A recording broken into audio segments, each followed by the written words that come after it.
धन्यवाद। यानंतर अखिल भारतीय मराठी साहित्य महामंडळाच्या अध्यक्षा प्राध्यापक उषा तांबे स्वागतपर प्रास्ताविक करतील।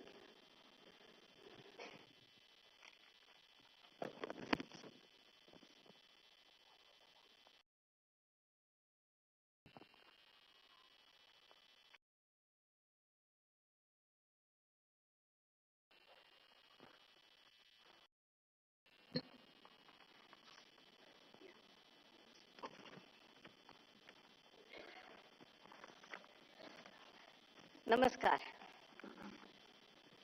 या महान देशाचे पंतप्रधान माननीय नरेंद्रजी मोदी, संमेलनाध्यक्ष डॉक्टर रवींद्र शोभणे, नियोजित संमेलनाध्यक्ष डॉक्टर ताराबाई भवाळकर, संमेलनाचे स्वागताध्यक्ष माननीय श्री शरदजी पवार,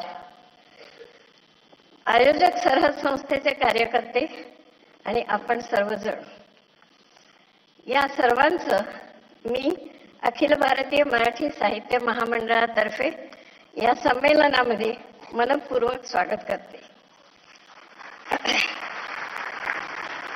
या उद्घाटन समारंभासाठी माननीय मोदींची उपस्थिती आपल्या सर्वांसाठी मोठ्या भाग्याची आणि अभिमानाची गोष्ट आहे। भारताच्या विविध भाषांबद्दल त्यांना असलेली संवेदनशीलता या त्यांच्या निमंत्रण स्वीकारण्याच्या कृतीवरूनच दिसून येते आहे। भारताच्या सर्वांगीण विकासासाठी आणि संरक्षणासाठी, देशाची विश्वातील प्रतिमा उज्ज्वल करण्यासाठी कृत्रिम बुद्धिमत्ता ते ग्रामीण भागातील स्त्रियांची वैयक्तिक स्वच्छता इथपर्यंत त्यांची दृष्टी सर्वत्र फिरत असते आणि या सर्व आघाड्यांवर त्यांचं मार्गदर्शन अतिशय प्रभावी राहिलं आहे हे आपल्याला माहिती आहे। आपल्या संमेलनाध्यक्ष डॉक्टर तारा भवाळकर या व्रतस्थपणे आपल्या निवडलेल्या विषयाचा शोध घेत असतात। महाराष्ट्रातीलच नव्हे तर संपूर्ण देशातील लोककला आणि लोकसाहित्याचं त्यांचा अभ्यास आहे आणि 97व्या संमेलनाचे अध्यक्ष डॉक्टर रवींद्र शोभणे यांच्या चतुरस्र लिखाणाचा आणि अभ्यासाचा परिचय आपल्याला गेले वर्षभर होतो आहे। संमेलन स्थळ दिल्ली हे स्वतःमध्येच एक फार मोठं वैशिष्ट्य आहे। यापूर्वी दिल्लीमध्ये 1954 साली तर्कतीर्थ लक्ष्मणशास्त्री जोशी यांच्या अध्यक्षतेखाली मराठी साहित्य संमेलन झालं होतं। त्यानंतर आज 2025 साली पुढचं संमेलन होत आहे। 1960 साली महाराष्ट्र राज्य स्थापन झाल्यानंतर हे पहिलंच संमेलन इथे होत आहे।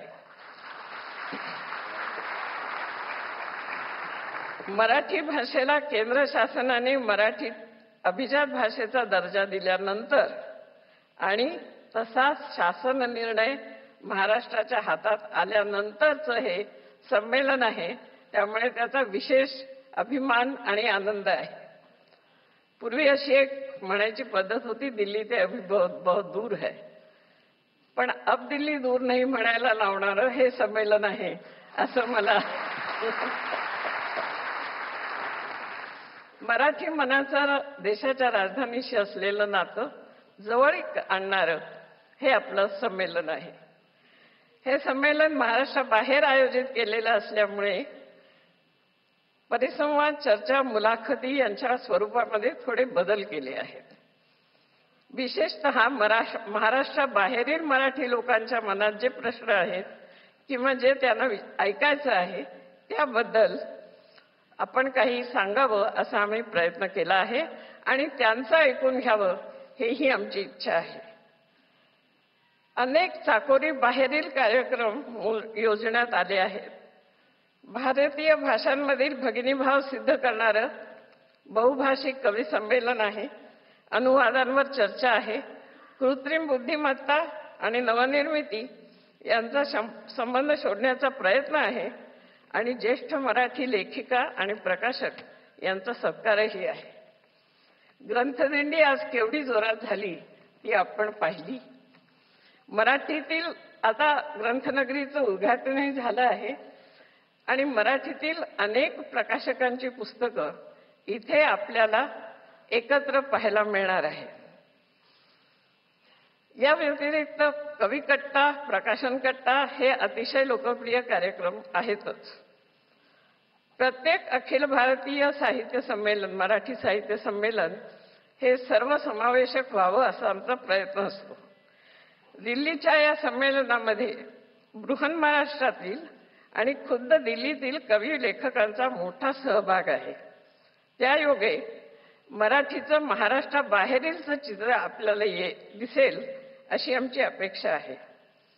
या संस्थेची, या संमेलनाची निमंत्रक संस्था सरहद ही आहे.